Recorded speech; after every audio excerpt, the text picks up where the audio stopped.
오늘 우리가 함께 나눌 본문은 이집트에서 탈출한 이스라엘 백성들이 약속의 땅 가나안을 향해 가던 중에 쓴물이 단물로 변한 마라의 기적을 경험하고, 바로 이것이 마라입니다. 그리고 하나님이 특별히 쉼터로 제공해 주신 엘림에서 잠시 머물다가 떠나는 장면에서 시작됩니다. 엘림, 성지순례 다녀오신 분들, 보신 분도 계시겠습니다만, 엘림은 어떤 곳입니까? 이런 곳입니다. 사막, 광야에 저런 곳이 있다고 한번 상상해 보십시오. 오늘 본문 바로 앞절 15장 27절에 엘림의 이야기가 기록되어 있습니다. 그들이 엘림에 이르렀다. 거기에는 샘이 12곳이나 있고 종려나무가 70그루나 있었다. 그들은 그곳 물가에 진을 쳤다. 저곳에 이스라엘 사람들이 진을 친 고고학적 유물들이 발견되고 있습니다. 광야임에도 불구하고 샘이 12개나 있고 종려나무가 70그루나 있었다고 합니다. 홍해에서 바다가 갈라지는 기적적인 구원을 경험한 이스라엘이 광야길에 들어선 뒤에 물을 찾지 못해 괴로움을 겪자 하나님이 베풀어 주신 풍성한 복입니다. 하나님은 엘림의 샘에서 솟아나는 시원한 물, 종려나무 그늘의 쉼터를 통해서 지친 그들에게 힘을 북돋워 주셨고, 약속의 땅을 향해서 계속 행군해 갈 수 있도록 격려해 주셨습니다.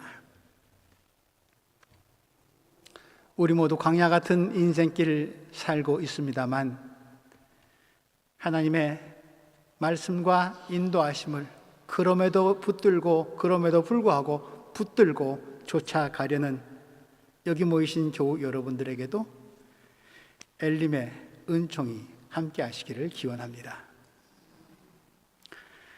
기운을 회복한 이스라엘은 다시 길을 떠납니다.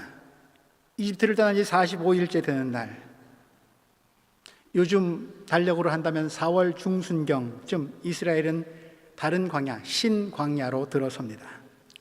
그러자 이스라엘의 불평이 또다시 터져 나옵니다. 지난번 마라의 기적을 맛보았던 수루 광야에서는 식수, 마실 물의 문제였지만 이번에는 식량, 먹을 것의 문제입니다. 그들의 지도자 모세와 아론을 비난하면서 책임지라고 원망합니다.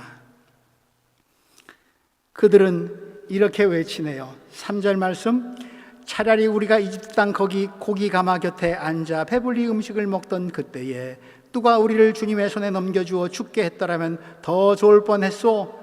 그런데 당신들은 지금 우리를 이 광야로 끌고 나와서 이 모든 우리를 다 굶어 죽게 하고 있어. 어차피 죽을 바에야 이집트에서 노예로 살더라도 먹다가 죽는 게 자유를 누림답시고 광야에서 굶어 죽는 것보다 더 낫다는 말입니다. 배고픈 광야보다는 배부른 이집트가 더 좋다는 말입니다. 배고픈 소크라테스보다는 배부른 돼지가 그게 더 좋다는 말입니다. 그런데 정말 상식적으로 생각할지라도 이집트가 노예인 이스라엘 백성들을 정말 고기 반찬으로 고기 가마 곁에 두고서 그런 좋은 음식으로 배불리 먹였을까요? 중노동을 견딜 수 있을 만한 최소한도의 양식을 공급했을 것이고, 글쎄요, 왕의 생일날쯤 고기 냄새 정도 좀 나는 국물 한 국자 정도 배급했을까요? 그런데도 지금 당장 배가 고파지니까 이렇게까지 이집트를 그리워합니다. 그들은 지금 인간의 본능과 한계를 보여주고 있습니다. 우리 또한 새로운 삶, 변화된 삶을 살기 위해서 노력하다가 어려움에, 난관에 부딪히면 곧잘 낙심에 빠지게 되고 차라리 그때가 좋아서 할 때가 종종 있지 않습니까? 분명코 이스라엘의 불평에는 바로의 압제로부터 해방시켜 주시고 홍해 바다를 가르시고 엘림의 쉼터를 제공해 주신 출애굽의 하나님께 대한 감사와 신뢰가 없습니다. 그러나 한편으론 이집트에서의 종살이 할 때의 밥상이 그리울 정도라면 그만큼 심각한 식량 위기에 부딪혔다는 것이니 생존의 차원에서 제기된 정당한 불평이라고도 할 수 있을 것입니다. 하나님이 주시는 자유도 생명을 더 풍요롭게 하는, 생명을 살리는 자유이어야지 굶어 죽게 하기 위한 자유여서는 안 되지 않겠습니까? 탐욕이 아니라 생존의 문제에서 나온 불평이기에, 원망이기에 하나님은 적극적으로 응답하십니다. 4절 말씀, 너희가 먹을 것을 하늘에서 비처럼 내려주겠다. 식량 위기, 배고픔의 문제를 직접 손수 해결해 주시겠다는 말씀입니다. 팔 걷어붙이고 주방에 들어가시겠다는 말씀입니다. 그런데 단 한 가지 조건이 따릅니다. 날마다 나가서 그날 먹을 만큼만 거두어 드리거라. 먹을 만큼만 거두어 드리라. 일용할 양식, 오늘의 양식만 취해라. 그 이상은 안 된다. 내일을 위해서 축적하지 말라, 쌓아두지 말라는 말씀입니다. 이 조건과 지시는 이스라엘 백성들이 하나님께 과연 순종하는지, 기적을 베푼 뒤에 그 기적의 맛을 본 사람들이 하나님의 다른 말씀도 순종하는지 시험하는 문제이기도 합니다. 주님은 이런 말씀 덧붙이시네요. 이렇게 해서 그들이 나의 지시를 따르는지 따르지 않는지 시험하여 보겠다. 그리고 이어지는 5절 말씀이 특이합니다. 매주 엿새날에는 거두어들인 것으로 먹거리를 준비하다 보면 날마다 거두던 것의 2배가 될 것이다. 일용할 양식, 먹는 일과 관련하여 쉬는 날, 안식일, 쉼의 문제가 등장합니다. 이 쉼의 문제는 잠시 후에 말씀을 나누도록 하지요. 백성들의 불평과 원망을 들은 모세, 백성들 앞에 나가 반복해서 지적합니다. 7절 말씀, 오늘 우리가 읽지는 않았습니다만 여러분들 받으신 주보 오른쪽 면에 기록되어 있습니다. 당신들은 우리를 보고 원망한 것이 아니라 주님을 원망했습니다. 주님께서 당신들이 주님을 원망하는 소리를 들으셨습니다. 8절, 당신들이 하는 원망은 우리에게 하는 것이 아니라 주님께 하는 것입니다. 7절에서 9절까지 불과 3절 가운데 원망이라는 말이 무려 7번이나 등장합니다. 좀 부정적인 단어인데 이 짧은 구절에 이렇게 부정적인 단어가 반복적으로 쓰여진 곳은 성경에 이것밖에 없지 않나 싶습니다. 무오렌, 투덜거리는 거죠. 불평하는 거죠. 하나님을 향한 이스라엘 백성들의 무오렌, 투덜거림, 원망, 그것이 이유가 있다고 너그럽게 인정하십니다. 그리고 해결책을 지시하십니다. 12절 말씀, 나는 이스라엘 자손이 원망하는 소리를 들었다. 너는 그들에게 너희가 저녁이 되면 고기를 먹고 아침에는 빵을 배불리 먹을 것이다. 그렇게 될 때 너희는 나 주가 너희 하나님을 알게 될 것이다 하고 말하여라. 모세를 통해서 전하십니다. 그날 저녁부터 메추라기 떼가 이스라엘 진영 안으로 날아들기 시작합니다. 하나님이 약속하신 대로 고기를 공급해 주신 것이죠. 그리고 다음날 아침에 나가보니까 땅 위에 쌀아기 같은 것이 덮여 있었습니다. 처음 보는 것이라 무언지 몰라서 서로에게 물어봅니다. 이게 뭐냐?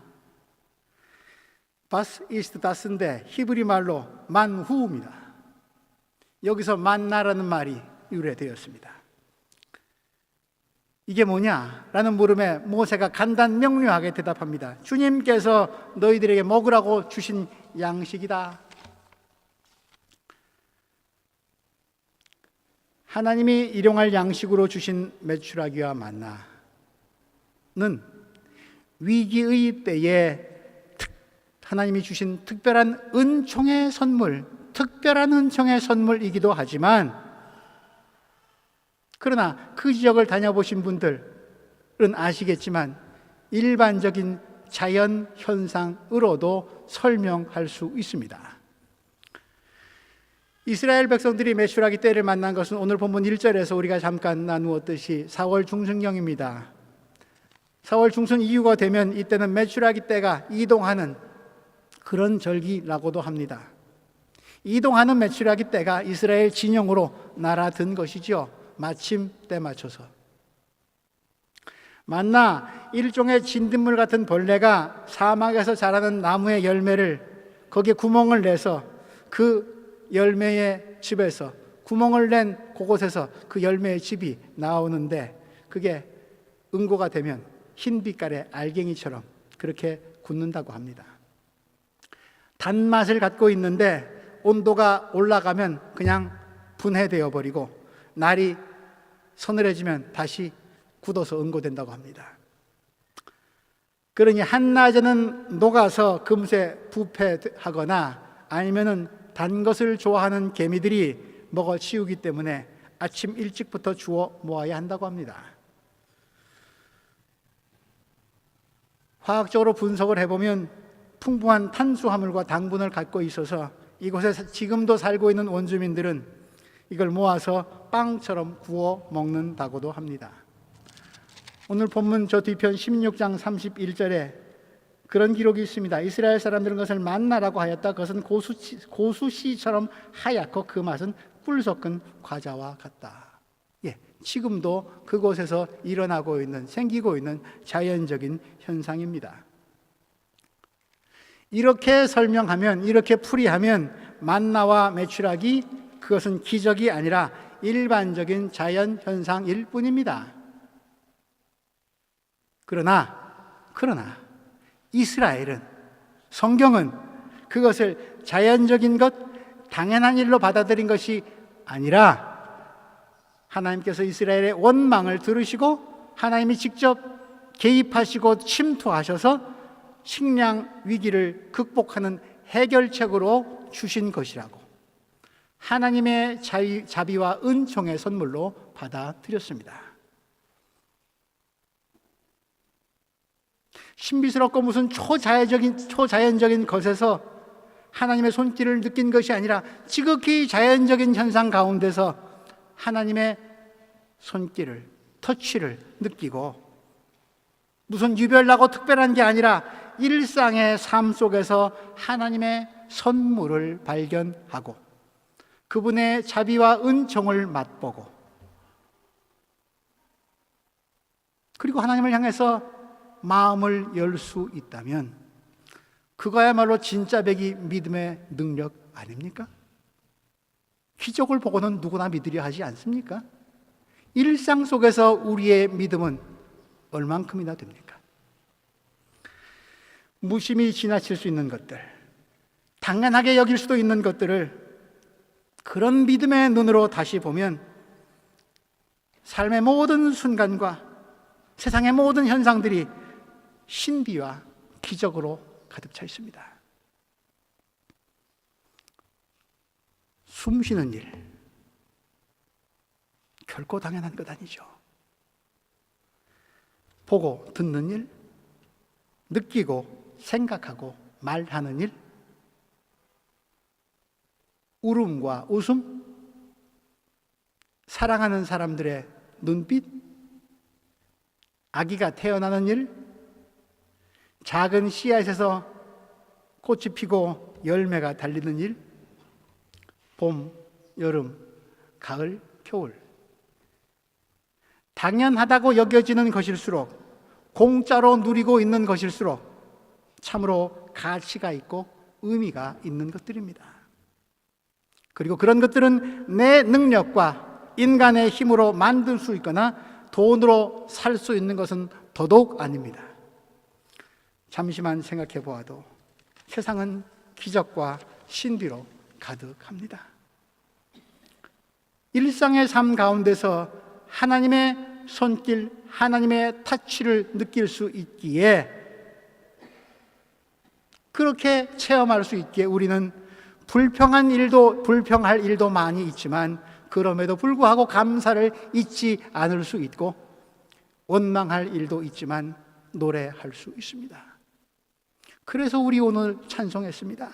주 하나님 지으신 모든 세계 내 마음속에 그리어 볼 때 주님의 권능 온 우주에 찼네.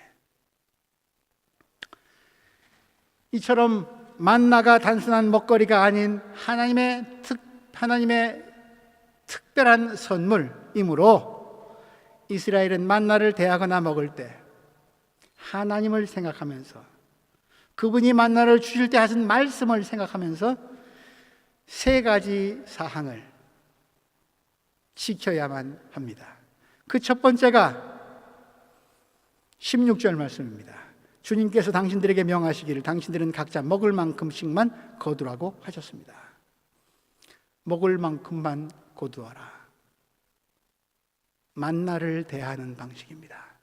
하나님의 은총의 선물을 다루는 방식입니다. 그리스도인의 삶의 윤리, 아니 경제 윤리입니다. 노예살이에서 벗어난 해방과 자유의 공동체가 지켜야 할 경제 원칙입니다. 식구 한 명당 한 오멜, 약 2.2리터 정도 된다고 합니다. 남녀노소 차별 없습니다. 17절 말씀, 이스라엘 자손이 그대로 하니까 많이 거둔 사람도 있었고 적게 거둔 사람도 있었지만 오멜로 되어보면 많이 거둔 사람도 남지 않고 적게 거둔 사람도 모자라지 않았다. 남지 않고 모자라냐고 땅만 거, 이거야말로 안성맞춤이죠. 인종과 출신과 계급과 신분에 따라 소유의 격차가, 가진 것의 격차가 아주 심했던 이집트와는 전혀 다른 일이 발생했습니다. 이집트와는 달리 모든 사람들이 생명과 자유를 보존하는데 필요한 양식, 그건 당연히 평등하게 나누어야지. 이게 하나님의 경제 원칙입니다. 하나님께서는 인류가 넉넉히 쓰고도 남을 자원을 주셨건만 통계에 의하면 전 세계 인구의 25%, 4분의 1, 소위 선진국이라고 하는 나라가 세계 총생산의 80%를 소비하고 있고, 생산물뿐 아니라 에너지 또한 그렇게 쓰고 있습니다. 4분의 1의 사람들이 5분의 4를 쓰고 있습니다. 작년에 유엔에서 발표한 2017년 세계 식량 안보 및 영양 상태 보고서에 따르면 전 세계 인구의 11%에 해당하는 8억 1,500만 명이 현재 지금 만성적 영양 부족 상태에 놓여 있다고 합니다. 현실이 이럼에도 불구하고 곡물 가격이 내려가는 것을 막기 위해서 천문학적인 양의 곡물을 바다에 그냥 던져버리고 있습니다. 가격 조절을 위함입니다. 무심코 쓰레기통에 버려지는 음식물들은 또 어떠합니까? 전 세계에서 생산되는 식품 중 3분의 1, 13억 톤이 버려지고 있다고 합니다. 돈으로 환산하면 4천억 달러, 500조에 가까운 천문학적인 액수입니다. 이쯤 되면 우리는 도대체 밥을 먹고 있습니까? 돈을 먹고 있습니까?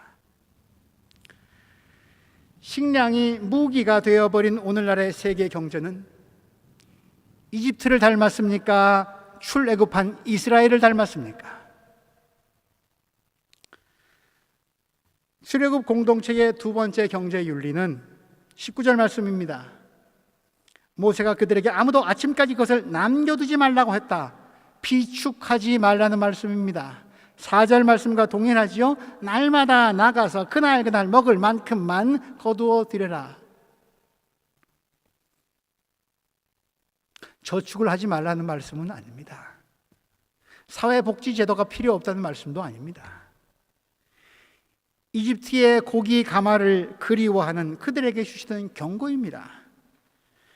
물질의 노예가 되어서도 안 되고 사람을 가진 것으로 평가하지 말라는 말씀입니다.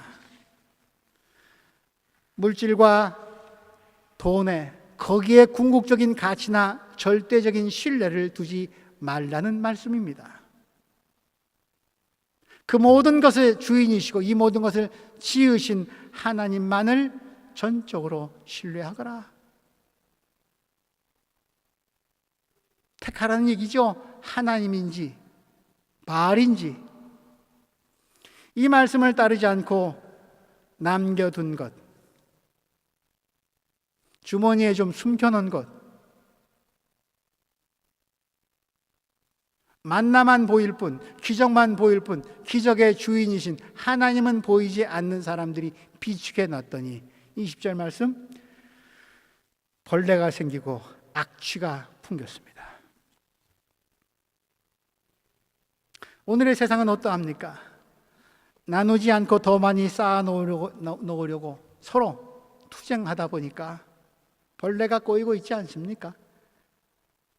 벌레만도 못한 사람들이 악취를 풍기고 있지는 않습니까? 너 자신의 미래를 위해서도 그렇게 쌓으려고 애쓰지 말라. 나누어라. 가두지 말고 흐르게 해라. 막지 말고 순환하게 해라. 그렇게 하지 않으면 썩을 거다. 악취가 난다. 네가 가진 것뿐 아니라 내 영혼에서도. 그림 하나 보여주시겠습니까? 여러분들이 자주 보시는 식품점에서 자주 보시는 재활용 마크입니다. 재활용 마크는 순환을 뜻합니다. 비단 환투용 병뿐만이 아닙니다. 소중한 것일수록 숨쉬는 것을 비롯해서 믿음도 희망도 사랑도, 다음 그림, 사랑도 순환해야 합니다. 그리고 지구도 순환해야 합니다. 이래야 생태계가 창조의 아름다움을 간직할 수 있습니다. 며칠 전에 뉴스에서 북극 아기곰이, 아주 흰 곰인데 참 귀엽게 생겼는데 이 녀석들이 플라스틱을 뜯어먹고 있더군요. 우리가 버린 쓰레기가 지구온난화가 북극의 빙하를 녹일 뿐 아니라 이젠 곰 생명까지 위협하고 있습니다. 저들이 먹을 것은 다 사라지고 플라스틱 폐기물들이 곰의 밥상 위에 올라가기 시작했습니다. 결국 우리에게 다 돌아오는 것 아닙니까? 창고에 가득 쌓아놓고 자 이제 많이 쌓아뒀으니 먹고 마시고 즐기자라고 떵떵거리던 부자를 향해서 경고하던 주님의 말씀이 떠오릅니다. 하나님께서 말씀하셨다. 어리석은 사람아, 오늘 밤에 내 영혼을 내게서 도로 찾을 것이다. 그러면 내가 장만한 것들이 누구의 것이 되겠느냐.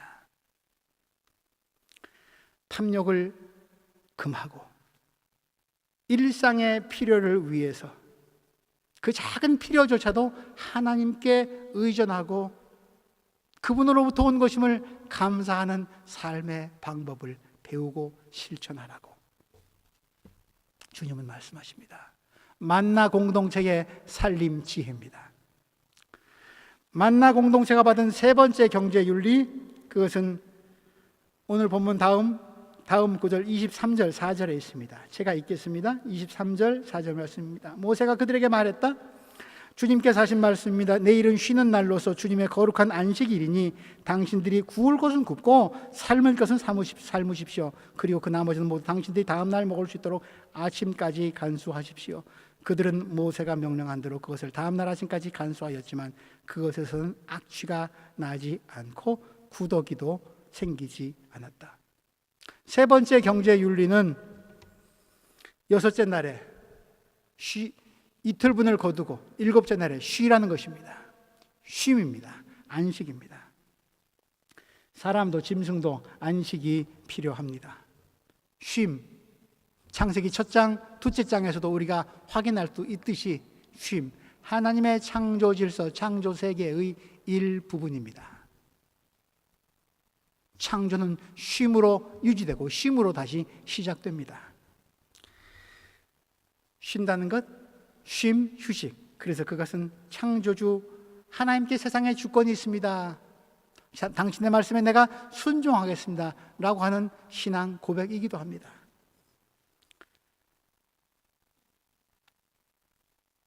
우리에게 하나님이 바라시는 것,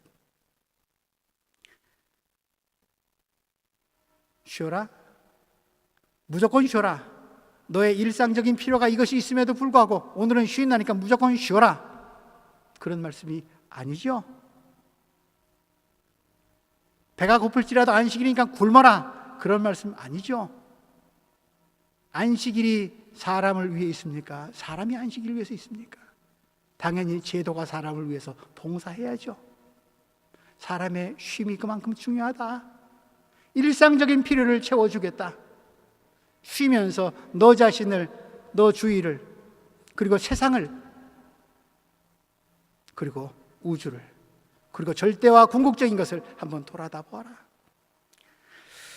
하나님 안식일 전날 특별한 배려를 해주십니다. 그런 쉼을, 유익한 쉼을, 생산적인 쉼을, 창조적인 쉼을 가질 수 있도록 전날에 같은 양의 노동을 하지만 전날에 2배를 거둘 수 있도록 배려해 주십니다. 안식일은 우리의 일상의 필요, 그것을 희생할 것을 요구하지 않습니다. 안식일 법이라고 만들어 놓고 사람을 또다시 가두어 버리고 압제하는 안식일 법을 주님은 분명히 규탄하셨습니다. 안식일이 새로운 압제 체제로, 소위 성수라는 미명하에 우리는 성수하는데 성수하지 못한 사람들을 하나님이 버린 자식, 저주받을 사람들이라고 욕해서 아니 되겠죠. 그들도 쉴 수 있도록 만들어가는 일이 우리 성수주의라는 사람들의 책임 아니겠습니까? 이 쉼에는 짐승도 포함되고 노예도 포함됩니다. 이집트에는 없는 경제윤리입니다. 주인은 쉬어도 노예는 일해야죠. 유대 사회에 가보니까 유대인들은 안식일을 잘 지키는데 본인들의 안식일을 지키기 위해서 그 지킴을 위해서 노동하는 하층민들이 또 있더군요. 안식일이 압제 체제로 생명을 억압하는 율법으로 변질된 것이죠. 오늘 우리의 세계는 어떠합니까? 안식이, 쉼이. 지금 여름 휴가철이긴 합니다만 여러분들 언제 정말 편안하게 쉬어보십니까? 안식과 쉼이 없어진 세상, 오늘의 세상 아닐까요? 휴일뿐 아니라 2교대, 3교대, 2잡, 3잡 이런 말까지 등장하고 있는 세상. 먹고 살기 위해서는 24시간도 부족한,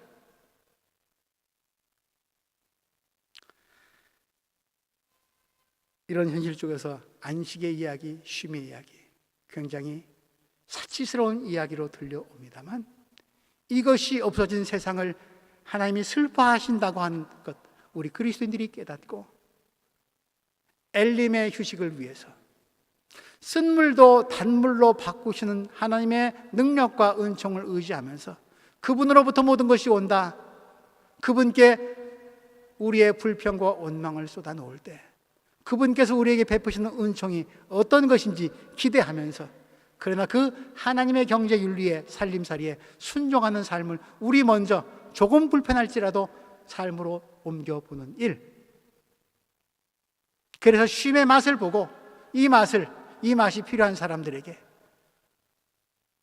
진정한 삶의 의미를 전달해주고, 그런 삶의 의미가 살아있는 사회가 될 수 있도록 이러저러한 사회의 불합리한 구조를 개혁해 나가는 일, 고쳐나가는 일, 주님은 오늘 그것을 우리에게 요구하고 계시다 생각합니다.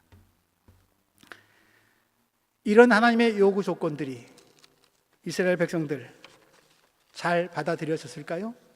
아까 4절에 내가 고기를 하늘의 빛처럼 내려줄 텐데 내가 더불어 얘기한 이야기를 너희들이 지키는가 보겠다 말씀하셨는데, 안타깝게도 오늘 28절 말씀 보면 그때 주님께서 모세에게 말씀하셨다. 너희가 언제까지 나의 명령과 나의 지시를 지키지 않으려느냐. 준수하지 못합니다. 기적만 좋을 뿐입니다. 내 욕망은 더 커집니다. 하나님 말씀은 내 욕망이 더 커질수록 안 들려옵니다. 지켜지지 않은 만나 공동체의 살림살이, 경제윤리, 만나의 꿈, 사라져 버릴 뻔 했는데 세월이 흐른 뒤에 저 갈릴리 지역에서 어떤 분이 이 꿈을 잊기 시작합니다. 나사렛 예수이십니다. 그분이 다시 봅니다. 이 꿈을 다시 발굴해냅니다. 그리고 그분은 더 확대시키십니다.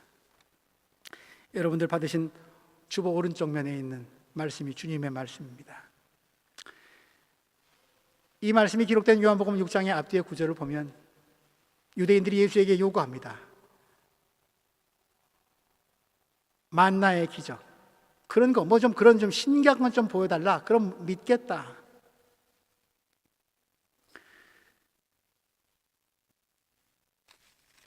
그런 배경 속에서 주님이 하시는 말씀입니다. 나는 생명의 빵이다. 너희 조상은 광야에서 만나를 먹어서도 죽었다. 그러나 하늘에서 내려오는 빵은 이러하니 누구든지 그것을 먹으면 죽지 않는다. 나는 하늘에서 내려온 살아있는 빵이다. 이 빵을 먹는 사람은 누구나 영원히 살 것이다. 내가 줄 나의 빵은 나의 살이다. 그것은 세상에 생명을 준다. 우리가 성찬식 때 나누는 말씀이기도 합니다. 만나, 하늘에서 내려온 양식이죠. 예수도 그런 양식이라고 말씀하십니다. 그런데 하늘에서 내려온 만나, 광야 공동체는 그 만나를 먹고도 죽었지만 나를 받아들인 사람은 영원에 이르는 생명을 간직하게 될 것이다.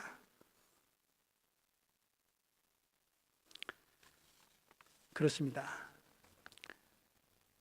광야 공동체가 받았던 만나,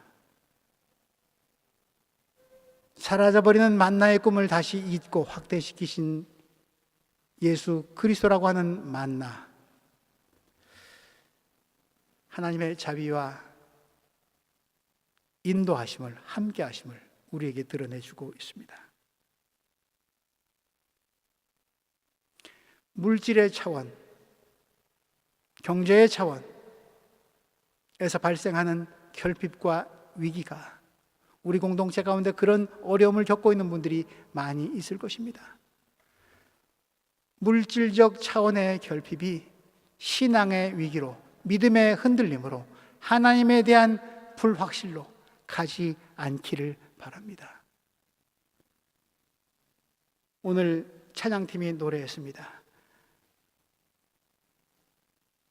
나의 영혼이 하나님만을 더욱 간절히 바란다고. 세상 풍파가 나를 흔들수록 나의 영혼이 잠잠히, 때로는 격렬하게 하나님만을 바란다고. 그분만이 나의 구원이요 산성이요 요새이고 소망이고 나의 모든 것이라고.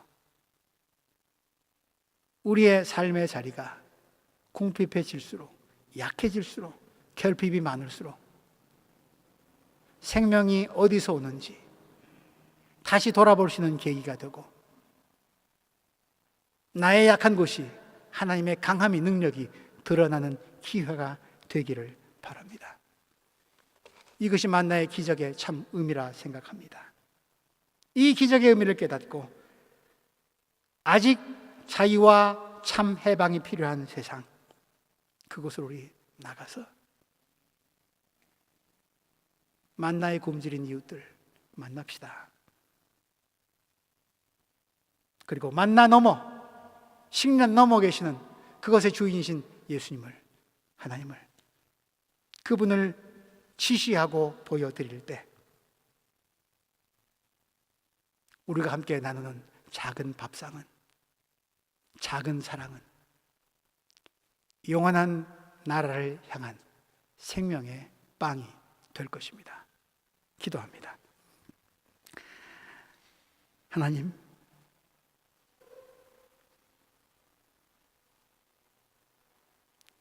우리 살아가면서 이런저런 공핍함과 결핍 느낄 때가 많은데, 그때마다 불평도 하고 원망도 하지만 그 모든 어리석은 소망들을 주님은 묵묵히 받아 주셨고 이루어 주셨고 오늘 여기까지 나를 인도하셨습니다. 우리 다시 우리 삶의 현실을 돌아보게 하여 주옵소서. 이것이 무엇이냐고 만후라고 다시 묻게 하시고 어디로부터 그것이 왔는지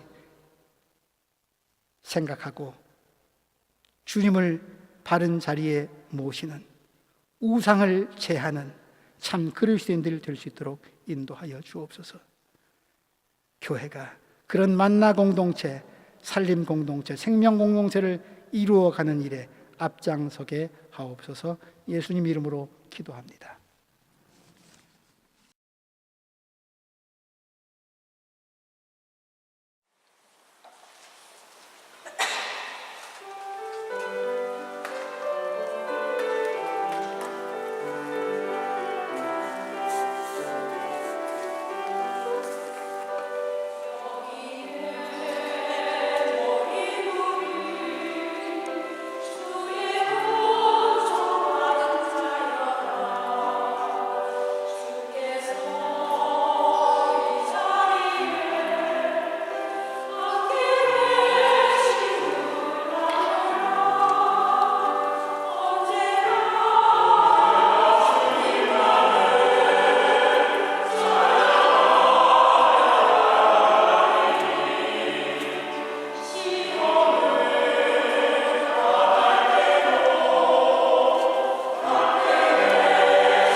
요동치 아니하리.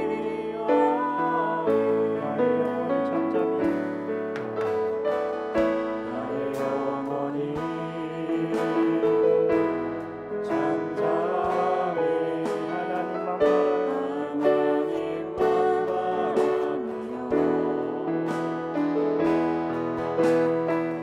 나의 구원이 그에게서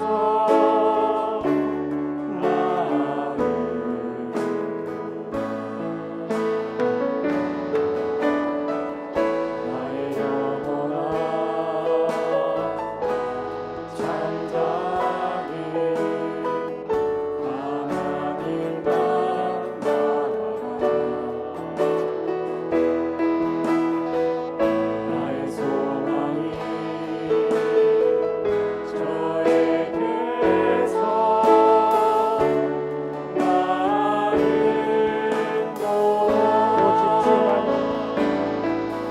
오직 주만이 나의 반석, 나의 아버지 나의 구원이시니 나의 구원이시니 오직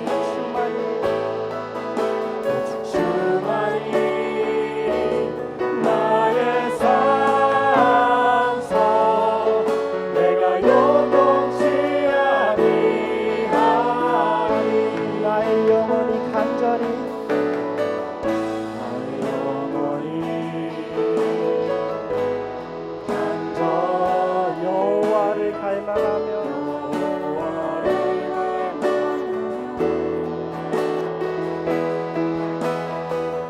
나의 입술이 여호와를 찬양. 나의 영혼이 즐거이 나의 영혼이 즐거이 여호와를 따르니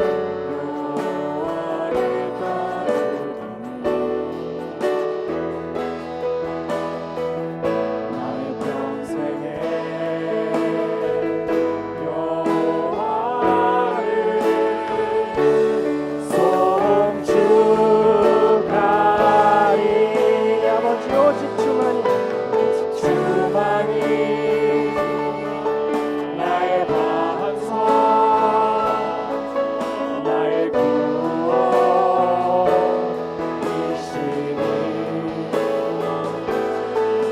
오직 주만이 나의 산성 내가 요동치 아니하리.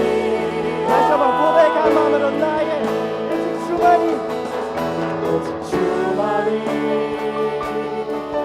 나의 반석 나의 구원이시니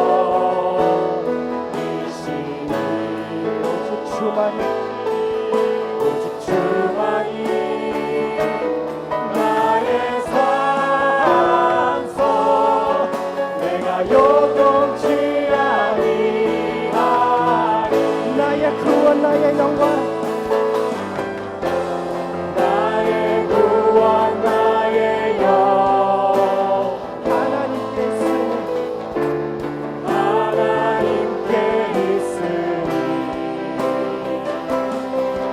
대신에 반석과 피난처 대신에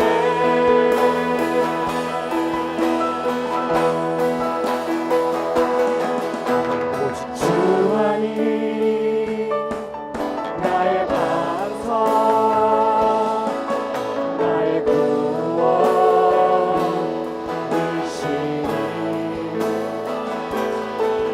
오직 주만이 나의 산성 내가 요동치 아니하리. 주님은 나의 산성 주님은 나의 산성 주님은 나의 요새 주님은 나의 요새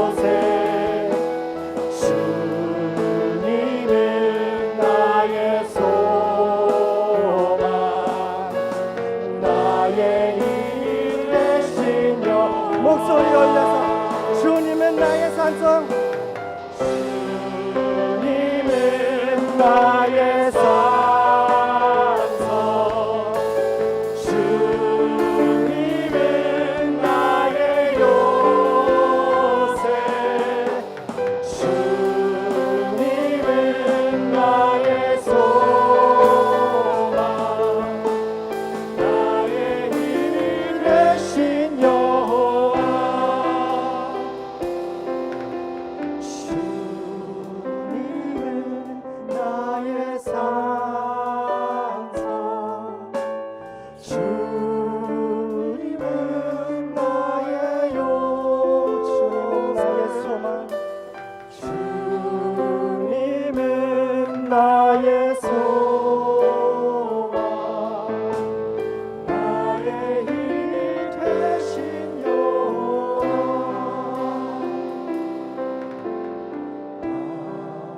아무것도 두려워 말라 주님의 하나님이 지켜주시네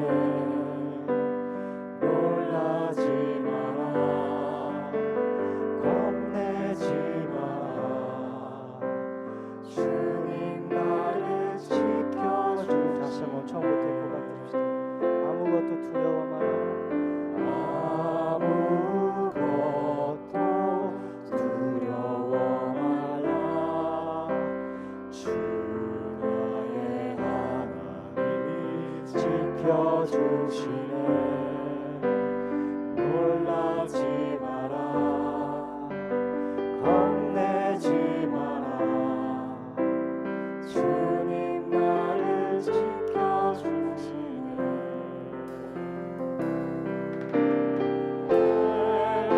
하나님의 교와 지칠지라도 주님 나를 지켜주시네 세상의 험한 꿈과 도망칠 때도 주님 나를 지켜주시네 주님은 나의 산성 주님은 나의 요새 주님은 나의 소망 나의 힘이 되신 여호와 주님은 나의 산성 주님은 나의 산성